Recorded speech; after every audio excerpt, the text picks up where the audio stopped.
Hi everyone, welcome to my channel. My name is Jennifer. In this video, I'll be showing you how to make this adorable forest themed snow globe.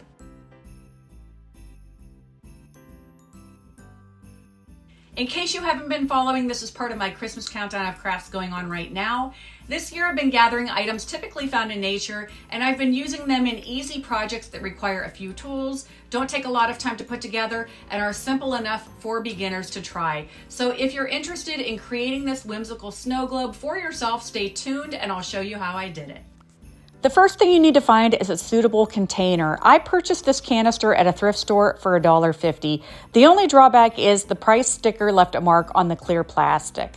I like that the top is see-through and the bottom is as wide as the top, so I'd advise to look for something similar to what I have. The next supply you'll need is something to stand in as the snow. I used sea salt, but you might choose glitter, sand, or imitation snow from the craft store.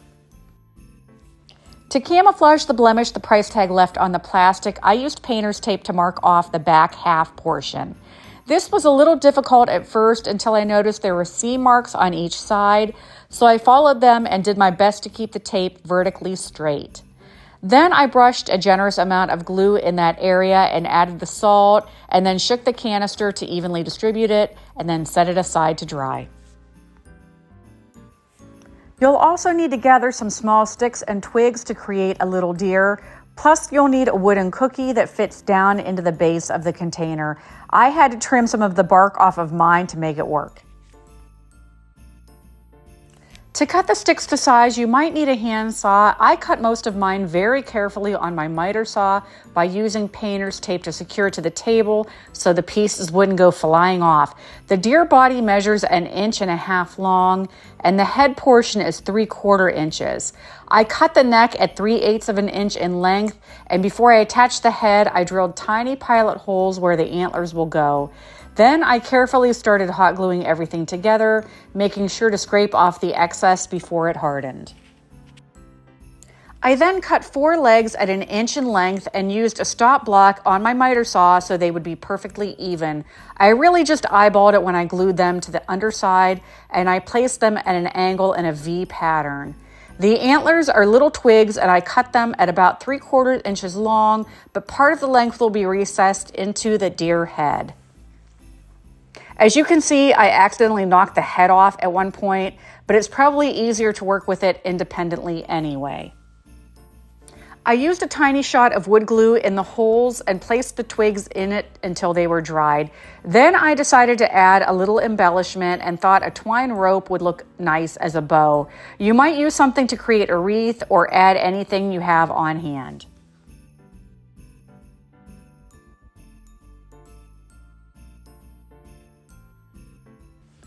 Then I reattached the head and cut some of the wood I removed from the sides of the cookie to create a tail.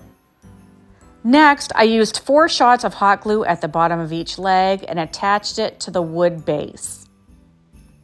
I have a bunch of pine cones on hand and gently trimmed down 2 that looked like trees to make them as flat as possible on the bottom, which is a little difficult.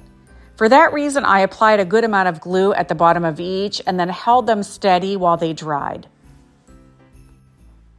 I wanted a little pop of color, so I added some berries and smaller pine cones.